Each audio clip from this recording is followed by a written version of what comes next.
Bienvenue et installe-toi confortablement. Tu es dans Como 5, ton podcast foot préféré.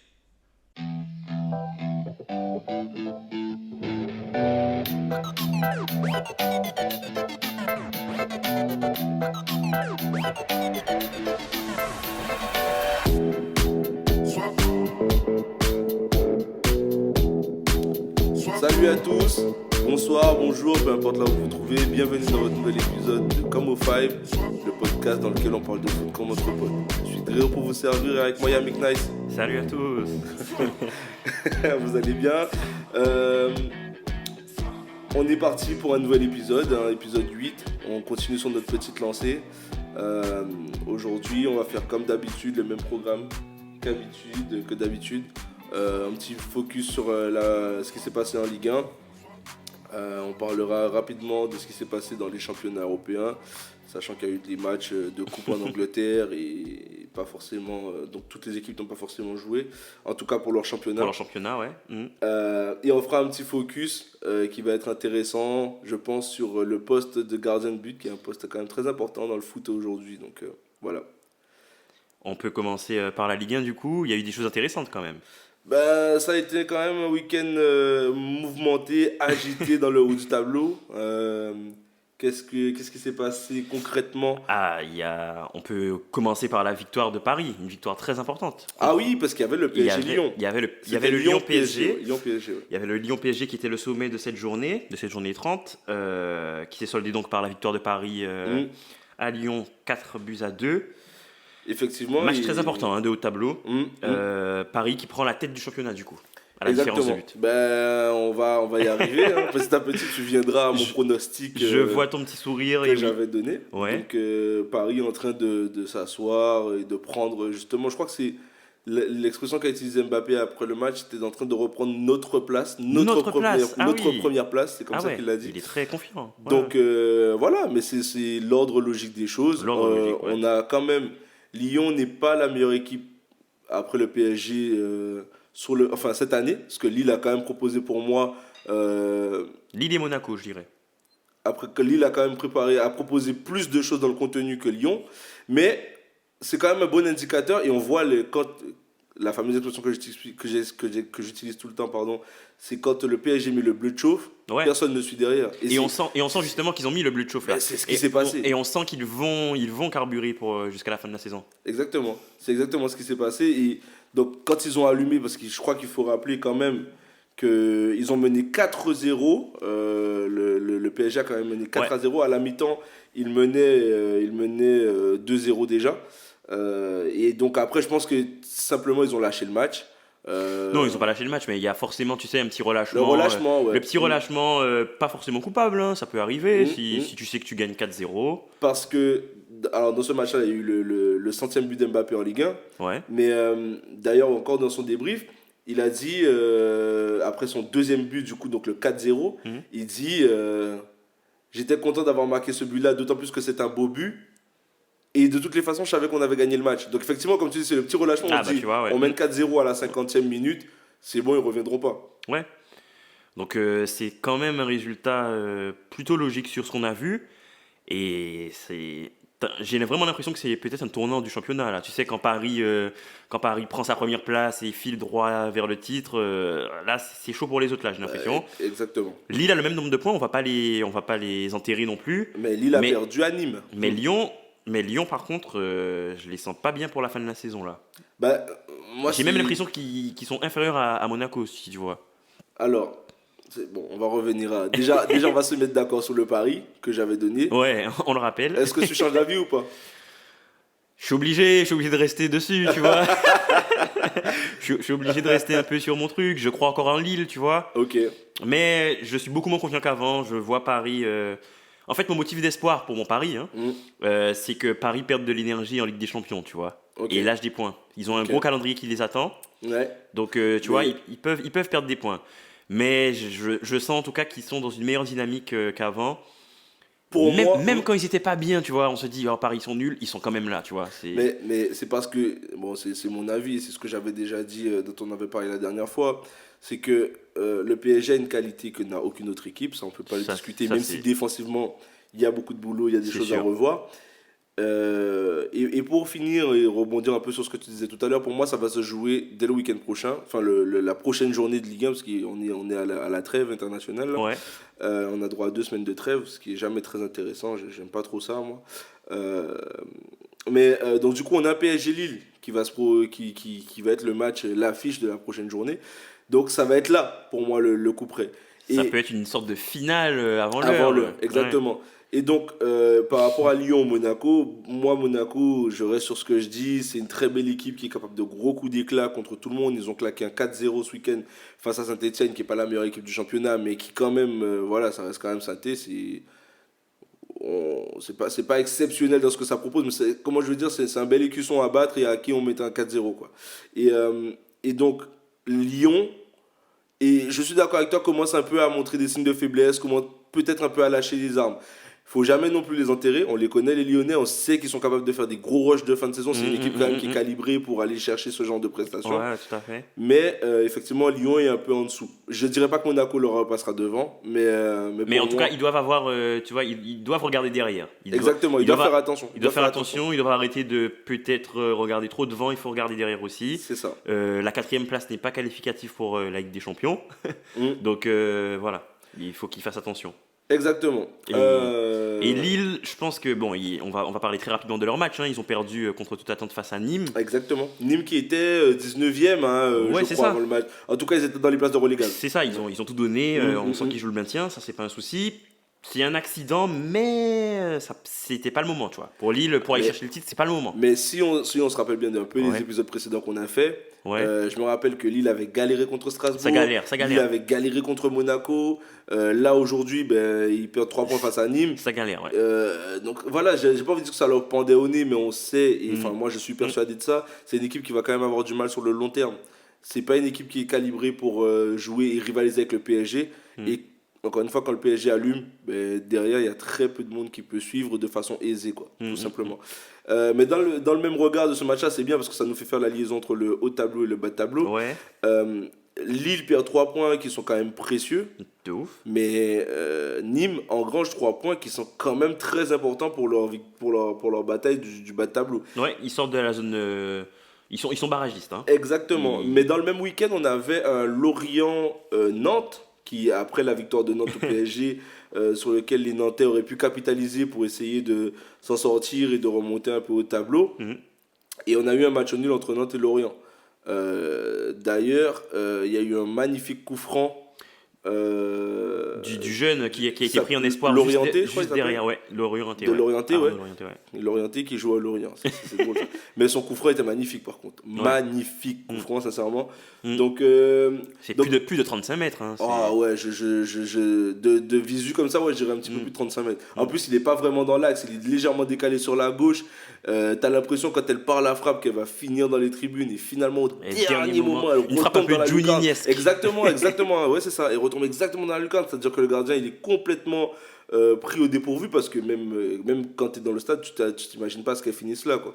Il va pas faire long feu à Lorient, Ouais, le jeune Lorienté qui a été pris en sélection espoir du coup, ok.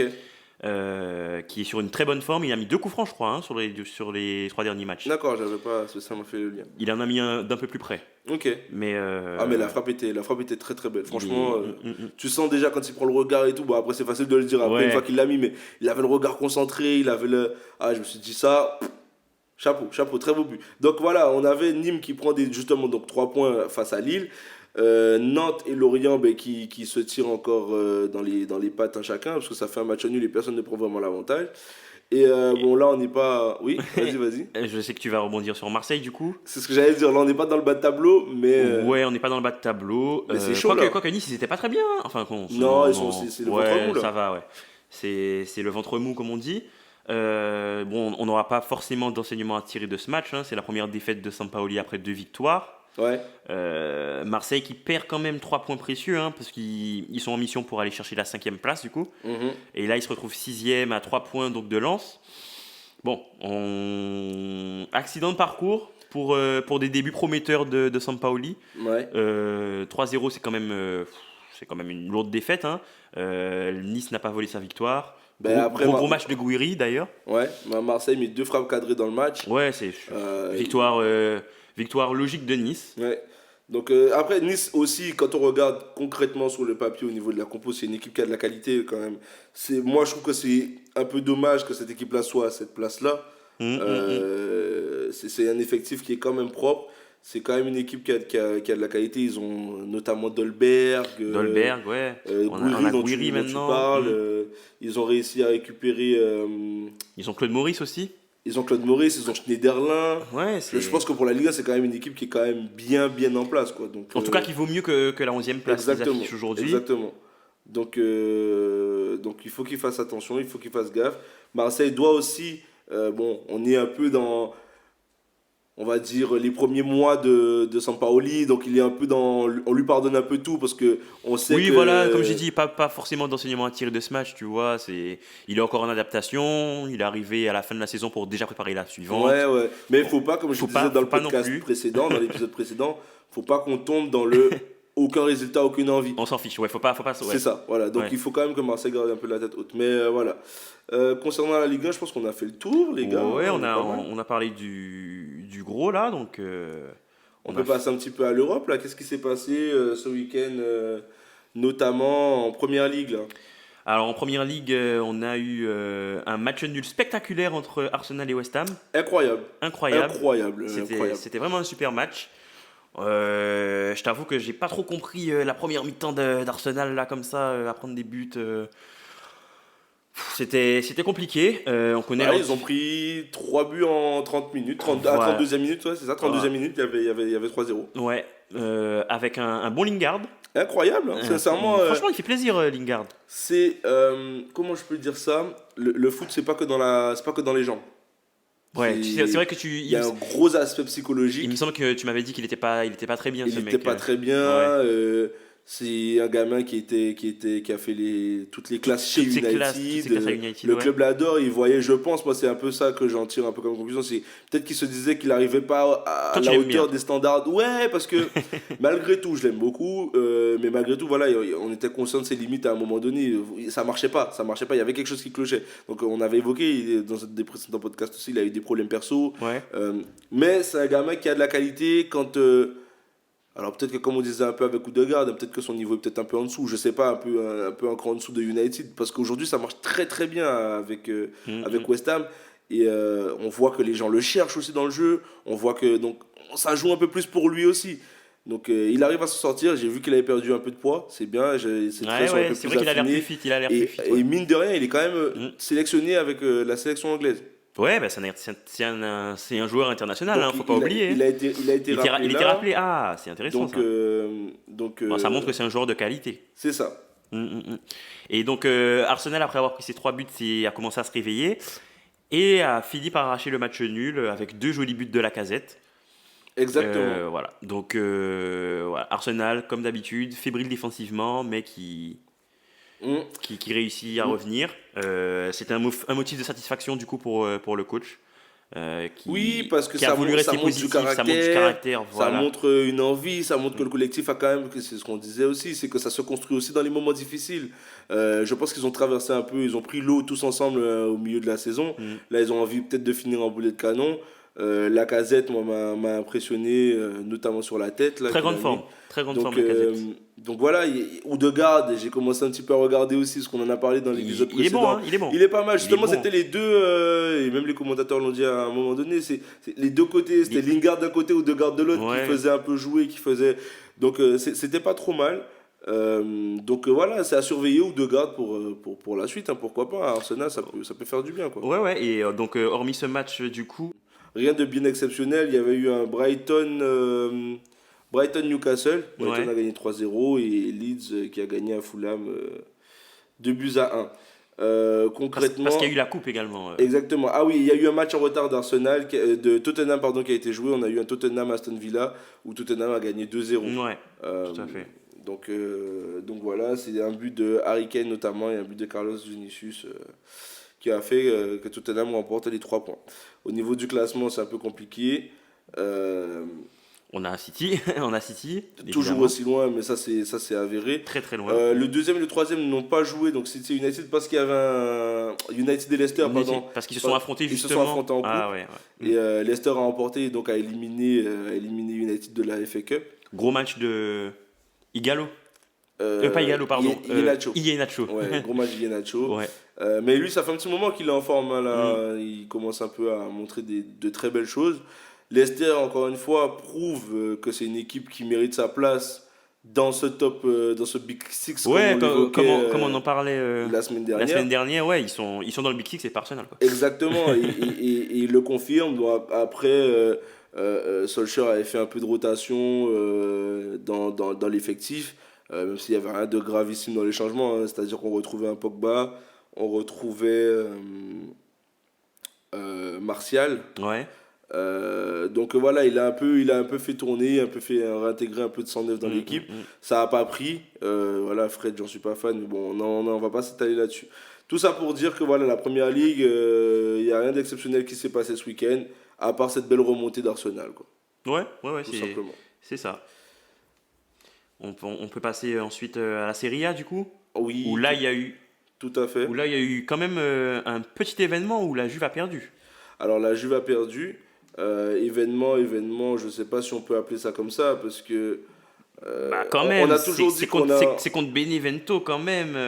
On a toujours dit, oui, on a toujours dit que la Juve n'est pas vraiment l'équipe qui est à la hauteur des deux autres, même s'ils arrivent encore à avoir l'AC Milan en ligne de mire, mais par rapport à l'Inter, c'est beaucoup trop loin. C'est-à-dire que l'Inter a un match qu'ils n'ont pas pu jouer ce week-end, donc techniquement, alors la Juve a aussi un match en retard. Si tu veux, aujourd'hui, ils sont à 10 points d'écart. Mais l'Inter aurait pu jouer son match au week-end et se serait retrouvé à 13, quoi, avec un match avant.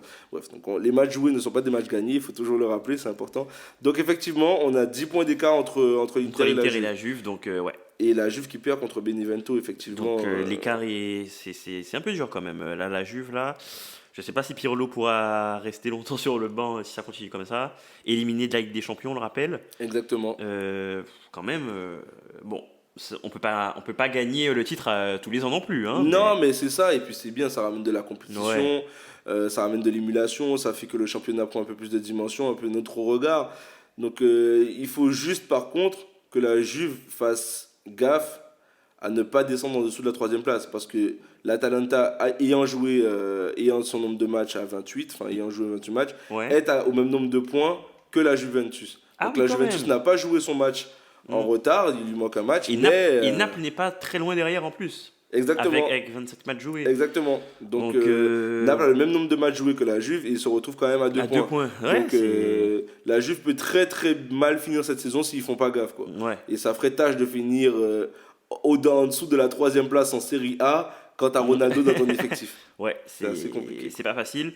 Un petit match que j'ai également apprécié en Serie A, c'était l'opposition entre l'AC Milan et la Fiorentina. Ouais. On a eu un but de Zlatan, un but de Ribéry. Je vous conseille d'aller voir ça, hein, les amis. Le résumé, si vous l'avez raté, c'était un très beau match. On a eu un super coup franc pour l'égalisation de la Fiorentina. Un bon Ribéry également, qui fait plaisir. Non, c'était un super match remporté par le Milan AC. Exactement. Après le match en soi, l'AC Milan a quand même été bien bousculé par la Fiorentina.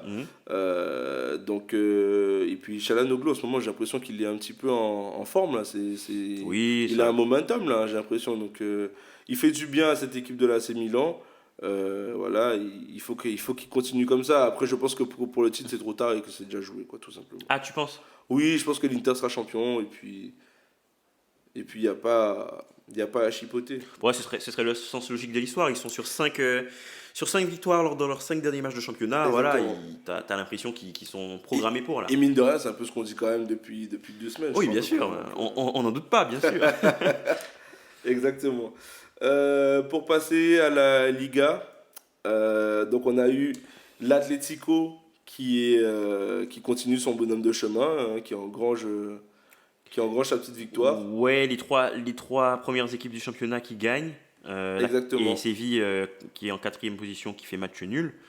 Victoire compliquée de l'Atlético. Attention, ils ont bien galéré. Ils ont gagné 1-0 face à Alaves, mais Oblak, du coup, le gardien de l'Atlético, a dû sauver un penalty dans les dernières minutes Ouais. pour ne pas empêcher l'égalisation. Voilà, ça c'est une victoire peut-être très très importante. Mais tu vois, c'est peut-être les victoires qui font que tu es champion en fait. C'est Ouais. peut-être ce genre de match-là qu'il faut aller gagner. Après, c'est effectivement quand tu le mets en relation, en corrélation avec le match du Barça qui gagne 6-1 6-1 face à la Real Sociedad. Quel effectivement. festival! Donc, ouais, pour moi, c'est ce genre de moments-là qui font que tu es champion ou pas. Ce genre de match-là, il faut savoir les gagner quand même. Il faut quand même pouvoir, et on aura le débat tout à l'heure avec les fameux Les gardiens, voilà. mais il faut quand même pouvoir engranger un maximum de points. Surtout quand tu es à l'arrière, on s'en rend pas compte. Mais derrière eux, il y a quand même le Real Madrid Le Real Madrid et le FC Barcelone. Et le FC Barcelone. Donc, Donc, le Barça qui a 4 points et le Real a 6 points. Et n'oublions pas qu'il y aura une opposition entre. C'est ça, c'est les confrontations il directes y aura qui seront les les juges de confrontations paix. directes, exactement. Donc, il non, faut rester concentré pour l'Atlético. Il faut poursuivre le bonhomme de chemin. Ils ont un Suarez qui marque un but très en forme. important, super beau également. Donc, donc voilà, il faut continuer là-dessus, il ne faut pas lâcher. Et puis les confrontations directes seront les juges de paix, quoi, tout simplement. Petite mention spéciale pour Benzema qui fait un match mais vraiment énorme. Et lui, il est vraiment en forme. Il est en forme. C'est vraiment incroyable. On va pas faire le débat de Karim Benzema en équipe de France. On a tous compris, c'est mort. Tant que Didier Deschamps est là, c'est fini, c'est terminé, c'est clos.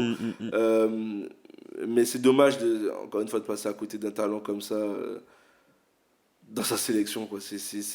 T'imagines Benzema, Griezmann, Mbappé? C'est propre, hein? Ou Benzema, Mbappé, Dembélé. Ouais. Je sais que dans le commun, dans l'imaginatif, Griezmann n'est pas sur le banc en équipe de France. Oui, non, mais on peut facilement imaginer les deux, oui. Ouais. Ça peut être ou même un 4-2-3-1 avec Griezmann un peu en retrait. Exactement. Un truc de fou, quoi. Ça peut avoir de la gueule, quoi. Ouais. Ça aurait pu avoir de la gueule. Ouais. Et non, on a Giroud. Non, on va pas. Voilà. On va pas faire l'opposition Benzema-Giroud, mais ouais. Benzema est dans une très grande forme. On a Giroud. Ouais, donc voilà. Passons à la... Oui, voilà, il est en très bonne forme. Et donc, du coup, le Real s'en sort bien. Zidane aussi, il confirme sa place un petit peu. On le rappelle qu'il a quand même été au milieu de la saison, un peu dans la tourmente, au bord du licenciement. Donc voilà. Et donc, bon courage à l'Atlético pour tenir tête à ces deux gros mastodontes à l'arrière, quoi. Exactement. En Bundesliga... Pour ne rien changer, mais Leipzig continue à suivre. Tu vois. Leipzig reste là à 4 points, mais voilà, le Bayern qui pète tout, 4-0 à Stuttgart. Là. C'était encore un gros match de Lewandowski, un gros match de Müller. Donnez-lui son ballon d'or, sérieusement, arrêtons non, mais il aurait eu lors de la saison dernière. Oui, mais... il aurait eu si le ballon d'or avait eu lieu. Il l'aurait eu, il l'a pas eu, il l'a pas... Là, maintenant, arrêtons tout, donnez-lui, c'est bon. Le mec, c'est incroyable. C'est vraiment incroyable. On en a déjà parlé la semaine dernière, mais... Il a 35 buts marqués en 26 matchs de championnat. Ouais. 35 buts marqués en 26 matchs de championnat. C'est mes stats en club pro, ça. il peut aller chercher le record absolu de Gerd Müller qui est à 40 buts en une saison de... Moi, il y a toujours des images qui me font rigoler dans le foot. Et là, c'est le changement Lewandowski qui est remplacé par Choupo-Moting. Ça, c'est quand même quelque chose. Quand tu peux te permettre ça, je comprends pas tu trolles un peu l'adversaire. C'est incroyable quand même. Donc, alors... Allez, on vous a assez fait mal avec Lewandowski, c'est bon, on vous fait une petite fleur, on va ramener notre petit choupeau là, voilà. Là, mon Dieu, c'est incroyable. Alors, je me rappelle, ils avaient fait c'était la même année, là, ils ont eu Choupo et Bounassar, quoi. Et les deux ont été au Bayern. On s'en rend pas compte en Ligue 1 qu'on avait deux futurs masterclass du football allemand. Dans la première écurie allemande. Non, mais ce sont des bons joueurs de complément. Moi, j'aime bien Bounassar. Joueurs de complément, t'aurais refusé toi? Non, mais faut pas voilà. Débile. Mais ça doit faire drôle, quoi. C'est tout. Choupo-Moting qui remplace Lewandowski, il y a quand même... Là, il y a l'histoire de la Formule 1 et du karting avec Benzema et Giroud, mais là, je sais pas de quel niveau de compétition on parle entre les deux, mais c'est incroyable, quoi. Bref, donc voilà. Et on a Dortmund qui a fait match nul, du coup. Oui, Dortmund qui a fait match nul. Malgré un très bon Haaland, qui, pour la petite histoire, du coup, s'est un peu énervé, là. Haaland, il commence à il commence à montrer À s'exaspérer un petit peu. ouais, que son équipe ne vise pas plus haut, ne soit pas plus compétente, on va dire. Parce que là, Mais- ils ont 43 points en 26 matchs, ils sont même pas dans le top 4. Enfin, tu vois, ils seront même pas en Ligue des Champions s'ils continuent comme ça. C'est chaud parce que C'est chaud, hein. Dortmund c'était quand même la deuxième équipe d'Allemagne pendant, Et c'est quand même une équipe qualifiée en Ligue des Champions ouais, pendant un petit pour moment. les quarts de finale. Et les mecs, ils arrivent à avoir Haaland qui carbure, Ouais. voilà, et ça prend pas plus que ça, quoi. Donc ce sera à suivre également. On va suivre ça de très près, hein, le petit mécontentement de Haaland qui est déjà dans toutes les bouches pour un transfert. Exactement. Donc voilà. Le futur ennemi de Kylian.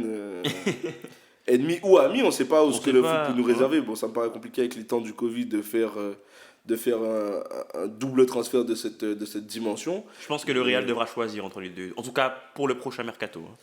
Ouais, ouais, ouais. Tu ouais. peux pas prendre les deux. Je Parce pense que- qu'aucun club au monde ne peut se permettre de prendre les deux. Aucun. Donc, et puis, comme on en discutait un petit peu en avant. Et puis Benzema est encore compétent c'est finalement. ça? Non, mais bon, après, tu peux quand même déjà commencer à penser à un après Benzé. Mais c'est Ouais, mais surtout. est-ce que si tu prends Mbappé et Haaland, tu les fais être remplaçants? Et- Non, mais non. Donc, Mais non, oui, ok, mais justement, on parlait aussi, je suis totalement d'accord, c'est vrai, c'est un nouvel argument que tu avances, mais également, on parlait de leur confrontation perso. Oui. C'est-à-dire que Ouais, les on mecs en a parlé n'auront un pas peu. forcément envie d'être dans la même équipe parce qu'ils auront envie de se tirer Parce qu'ils- dessus. et puis, ce sont des jeunes joueurs, mais qui sont conscients aussi de leurs forces, qui sont conscients de leur C'est ça. potentiel marketing, etc. Et ils Dans ont la un ego, réussite. ils ont un ego aussi, c'est Ouais. pas non plus des bisounours, hein. C'est ça, c'est ça. On connaît Mbappé, il a un ego. Je suis d'accord. Haaland peut avoir son ego aussi. Imaginons, les deux stars du Real, il y a un penalty. Qui tire? Haaland ou Mbappé?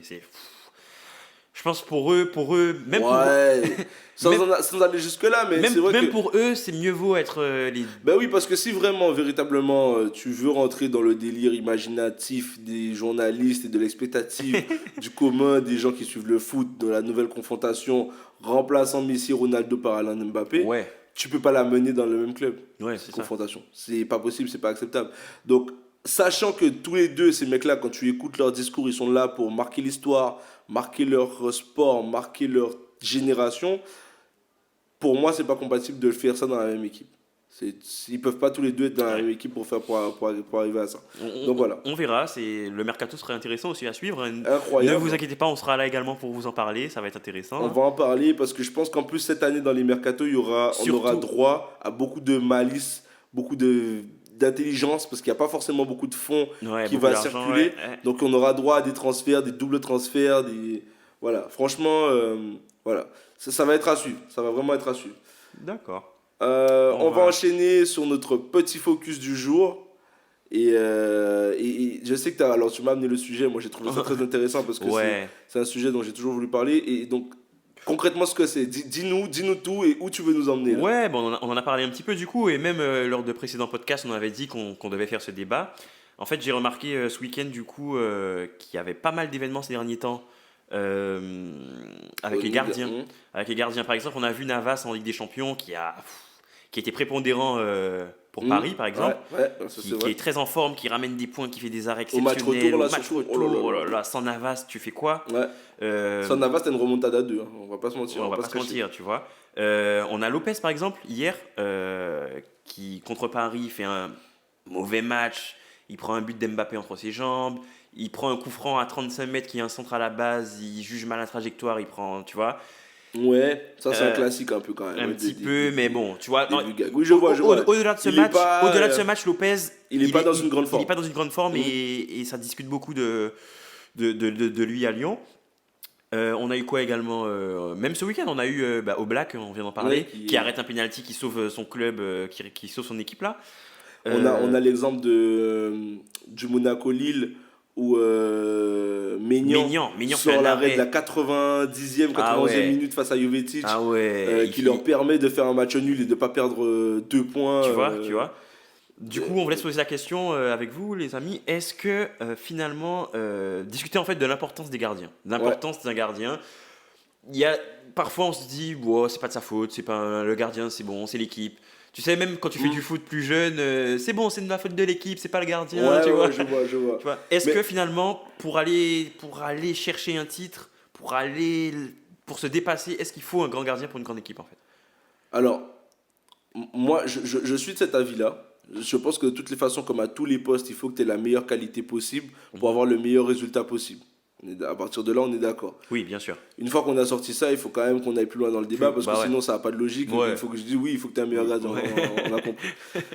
Ce qui est important, l'élément qui est important à prendre en compte quand on parle d'un gardien, c'est comment il est jugé. Ouais. Et il est jugé différemment de l'attaquant.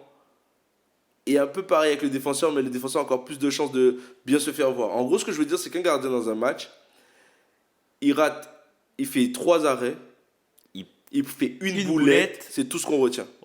Ouais, c'est ça. L'attaquant, c'est un poste très ingrat finalement. c'est ça, l'attaquant, il va rater 20 frappes. Il va mettre le but de la victoire en qui plus. fait gagner le match. C'est bon. Voilà. Il a fait un bon match. Tu vois. Donc, c'est dans ce critère-là que pour moi, c'est important d'avoir un gardien. Ce que je définirais comme clutch, c'est le mec qui va te sortir les arrêts qui sont importants au moment où ils le sont. Le Navas. Le Navas, le De Gea à son époque, le Neuer aussi qui était infranchissable. Neuer, c'était au-delà de. Ah oui, on se rappelle. C'était un robot, le mec. On se rappelle de la manchette sur la frappe de Benzema. Enfin, c'était quoi ça, ouais. Incroyable. Donc, c'est important d'avoir un gardien d'un très très haut niveau dans une équipe qui performe. Par contre, allez, tu me diras ce que tu en penses, c'est par rapport à la défense qui est devant lui. Et je pense qu'il faut plus voir ça comme un ensemble que par rapport à un poste esselé. Alors, c'est pas le gardien pour toi, c'est un travail d'équipe avec les deux centraux, tu veux dire. C'est ça, c'est les trois.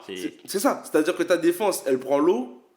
Ton gardien aura beau être exceptionnel, vu qu'on a pondéré tout ce qu'on vient de se dire dans l'élément qu'un gardien va rater une boulette, on va retenir que le mauvais. S'il prend 20 frappes par match, ben, il sera forcément dans une position plus délicate qu'un gardien qui va s'en prendre 5. Et là, du coup, il a plus de chances de faire une boulette. Donc pour moi, c'est vraiment un ensemble. Il faut que ta défense fasse corps avec ton gardien pour pouvoir avoir une certaine étanchéité, j'ai envie de dire, je sais pas comment dire. Ouais, et il y a aussi la communication du coup entre la défense et le gardien. Ouais. On a entendu pas mal de choses ces derniers temps, par exemple sur Navas, on se sent plus serein avec lui. Les défenseurs même se disent, ok, on a quelqu'un sur qui on peut compter derrière, tu vois. Totalement d'accord. Donc c'est aussi un ensemble. C'est dans cette idée que moi je vais t'amener la question, comme tu parles justement de l'impact qu'a le gardien sur son équipe. Qu'est-ce que tu penses des gardiens capitaines d'équipe? Qu'est-ce que tu en penses, toi? Est-ce que tu penses que justement c'est un endroit ou c'est un poste où on doit avoir un capitaine, quelqu'un qui doit donner de la voix ou voilà. Qu'est-ce que tu penses de ça? Franchement, je suis pas contre. Honnêtement, je trouve ça souvent les gardiens capitaines. C'est souvent des gardiens qui sont là depuis longtemps, tu sais, c'est vraiment ça dépasse un peu juste le terrain, tu vois. Ouais. C'est des Casillas, c'est des tu vois, c'est Mandanda. des Mandanda, c'est des joueurs qui sont importants dans le vestiaire. Et donc pour récompenser entre guillemets, on les met capitaines et voilà, ils se sentent plus importants, ils sont plus importants, ils sont plus suivis, etc.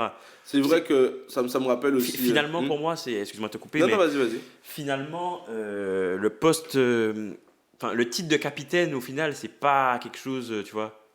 Oui, je vois ce que tu veux dire. C'est-à-dire qu'aujourd'hui, effectivement, dans le foot, on a le double capitaine. Tu as le capitaine sur le papier, voilà. qui fait un peu les grands discours avant d'entrer sur le terrain. Et tu as celui qui est sur le terrain, le leader technique, le leader dame, qui va prendre en compte l'équipe à son jeu. Ouais. Je suis assez d'accord avec ça, mais je suis pas forcément d'accord avec le capitaine gardien. Parce qu'il n'est pas au centre de l'action. Il n'est pas au centre du jeu. Il est pas... C'est vrai que je crois que c'était Roland Courbis que j'avais entendu une fois dire ça et j'avais trouvé ça très pertinent. Mais au bout d'un moment, on sait que dans le foot, et on fera ce débat-là, on avait dit, mais le capitanat est très important dans l'équipe de foot. Tu vas demander à des anciens joueurs. Ah, c'est vrai, toi tu trouves ça que c'est très important. Ouais, mais tu demandes aux anciens joueurs, tu verras que c'est quelque chose. Des gens qui ont été capitaines, tu verras que c'est leur. C'est quelque chose. C'est pas comme un titre, mais pas loin, quoi. C'est-à-dire que d'être capitaine dans un club prestigieux, dans une sélection prestigieuse, ça donne un truc. Je me rappelle alors, on va finir un petit peu parce qu'on arrive sur la fin de l'émission. Leeds quand Leeds était revenu en première ligue, il y avait Rio Ferdinand qui avait été capitaine de Leeds et il y avait un gamin qui avait insulté Rio Ferdinand sur les réseaux sociaux, comme il y en a des millions qui le font chaque semaine. Et lui, il avait répondu: petit, calme-toi, j'ai été capitaine de ton club, tu ne peux pas m'insulter comme ça. C'est-à-dire que. Ouais, il y a un respect. Voilà, c'est dans le foot, on va pas se mentir. Moi, j'ai pas joué à des niveaux exceptionnels, mais j'ai des potes qui ont pratiqué. Je confirme. Toi non plus, non, j'ai des potes qui ont joué et tu sens que voilà, j'ai été capitaine de telle sélection ou j'ai été capitaine de tel rang ou de telle équipe, ben ça fait quand même quelque chose, quoi. C'est-à-dire que le groupe t'emmène. Moi, j'ai des vieux potes qui ont des vieux collègues de travail qui ont 65 ans. Les mecs, ils ont été capitaines dans leurs 12-13 ans. Ils vont te sortir ça, oui. Ouais, c'était la moi, gloire. quand j'étais capitaine, C'est la gloire, j'emmenais le ouais. groupe. Tu sais, c'est toujours une anecdote qui te sort par Ouais. rapport au taf, quoi. Oui, mais quand tu veux emmener des gens, il faut que, en tant que capitaine, ok, gros, on a compris que t'as été capitaine à 12 ans, c'est bon, lâche-toi un truc. Mais ça a vraiment une place. Et donc, je pense que, en tant que gardien, t'as une distance avec ton groupe. Et je pense que c'est peut-être avec l'évolution de cette histoire de leader naturel que ces gardiens-là sont devenus des capitaines, en fait. C'est-à-dire qu'on a Ouais, laissé un petit peu de... On a laissé un peu de place au capitaine de psychologique, d'avant-match, au détriment du capitaine de terrain, qui avant était celui qui faisait les deux, quoi. Ouais, ouais, tout à fait. Mais juste pour en revenir très rapidement au débat initial sur les gardiens Oui, de on but, s'en éloigne toujours avec moi. Hein, tu sais. est-ce que finalement, on n'a pas vu aussi des équipes qui performaient, qui ont gagné des titres sans forcément un grand gardien, tu vois? Ah oui, mais alors, j'ai l'exemple de Subasic en tête avec Monaco, l'année où Monaco de Le Monaco 2017, 2017, c'est ça qui finit champion. Qui finit champion devant le PSG. Ouais. Et Subasic a toujours été décrié. Mais il était bon quand même, t'es Moi, sévère là. moi, personnellement, j'ai pas Toi. d'a priori, mais je regarde un peu sur les réseaux ce qui se passe. Et le gars était quand même un peu décrié. Et effectivement, cette saison-là, il a sa défense centrale qui elle est un peu avant et un peu après avec oh merde, j'oublie son nom. C'est Jemerson Ouais. Et Glick qui survolent tout et qui est vraiment opaque, qui permet pas d'absorber beaucoup de frappes au gardien. Par contre, et encore une fois, quand tu vas plus loin, tu tires encore sur la cordelette de cette histoire de cohérence, de défensive, il faut même que les vagues soient absorbées au-delà de ta défense, c'est-à-dire vers ton milieu de terrain. Il faut que tu aies un milieu de terrain qui aussi coupe les premiers ballons et il faut que tes attaquants fassent aussi le pressing. C'est vraiment un travail collectif. Donc moi, si je devais retenir une chose par rapport au débat qu'on est parti là, Ouais. sur lequel on est parti, c'est qu'effectivement, il faut un bon gardien, Il faut un bon gardien.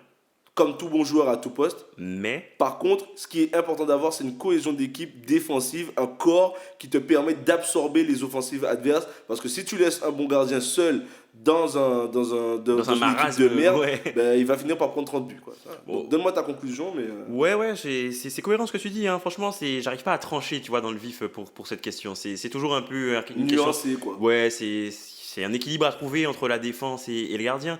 Mais on va faire un petit jeu peut-être avec vous, les amis. Si vous devez recruter un joueur, un mercato, vous avez 100 millions, vous pouvez prendre le meilleur gardien du monde, mais vous avez pas forcément une bonne équipe. Vous avez 100 millions, vous devez prendre un joueur. Vous prenez un gardien, top gardien, ou un autre poste. Voilà. Toi, qu'est-ce que tu ferais? Avec 100 millions, si je dois les mettre sur un seul Tu joueur, dois les mettre sur un seul joueur. T'as pas spécialement une équipe de ouf. je la mets sur un buteur. Tu le mets sur un gardien ou pas? Non, je mets sur un buteur. Parce que on remarque quand même ces derniers temps qu'il y a des gardiens qui coûtent de plus en plus cher, Ouais, que c'est mais important. je tu les vois. mets sur un buteur. Tu mets sur un buteur? Bah oui. je 100 les mets sur millions? un buteur. Ok. Prends l'exemple. T'as 100 millions. On te dit Mbappé ou Navas. Tu les mets où? Ouais. Bah non, après Mbappé il coûte plus cher. Mais bon, on va s'arrêter là, les amis. Mais voilà. Ok. N'hésitez pas à participer avec nous et à nous dire ce que vous en pensez sur ce débat un petit peu compliqué sur les gardiens. Parce que, par exemple, juste pour finir, juste pour finir, je sais pas, mais moi j'ai jamais trouvé Victor Valdés du Grand Barça, c'était un grand gardien, j'ai jamais trouvé ça, tu vois. Ouah, Il m'a jamais c'est étonné ce compliqué. mec. Mais Pour moi, il était même Mais sa défense- pour moi troisième gardien dans sa la défense hiérarchie des était gardiens espagnols. incroyable aussi. Voilà. À l'époque. Voilà, donc Voilà. si je te dis, c'est que justement, C'est c'est peut-être la parce défense, qu'il y finalement. avait une tellement bonne cohérence. Est-ce qu'un gardien sert à quelque chose finalement? Non, mais bien sûr, parce que si tu mets que des. Comment il s'appelle? Moi, je sais pas, moi, je vais te sortir des noms de gardiens nazes quand même. Des Apula Aidel. Non, mais non, ça va jusque-là, mais Areola par exemple. C'est un peu gaze quand même. Non, j'ai rien contre lui, parce que un jour, si Areola, t'écoutes le podcast, t'es invité, t'es le bienvenu. Mais voilà, il y a des classes d'écart dans les gardiens, et c'est un poste qui fait quand même la différence, mine de rien. C'est tout. Juste pour en terminer, les années après le départ de Ferguson, United a pris l'eau, et s'il n'y avait pas de Réa, je pense que cette équipe-là aurait sombré beaucoup plus bas dans le classement aux époques où elle a évolué.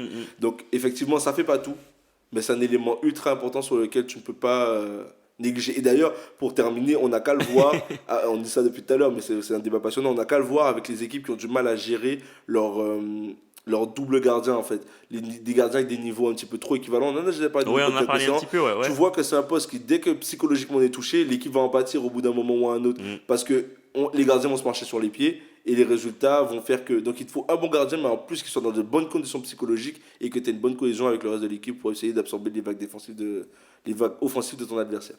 Si je pouvais résumer ça comme ça. Ouais, t'as raison. Écoutez, dites-nous ce que vous en pensez également. Exactement. Je pense qu'au final, tu vois, en pensant un peu au Barça, je trouve, le grand Barça, tu sais, je me demande finalement, est-ce que le gardien est si important que ça? À voir. T'es le prochain Guardiola, tu vas jouer sans attaquant et sans gardien aussi. Vous allez nous faire une ligne de 11, ni devant ni arrière. Non, mais donc voilà, c'était encore un plaisir d'échanger avec vous, d'échanger aujourd'hui, d'échanger avec vous sur les réseaux et sur les différentes plateformes qui nous sont dédiées. N'hésitez pas à nous envoyer un message, à venir communiquer avec nous, ça sera avec grand plaisir qu'on échangera avec vous. Rendez-vous dans 2 semaines après la trêve internationale et suivez-nous sur les réseaux pour différents pronos parce que ce sont des choses qui vont arriver. Ouais, exactement. On vous dit à bientôt, merci d'écouter et puis on vous dit à la prochaine. Bonne semaine à tous.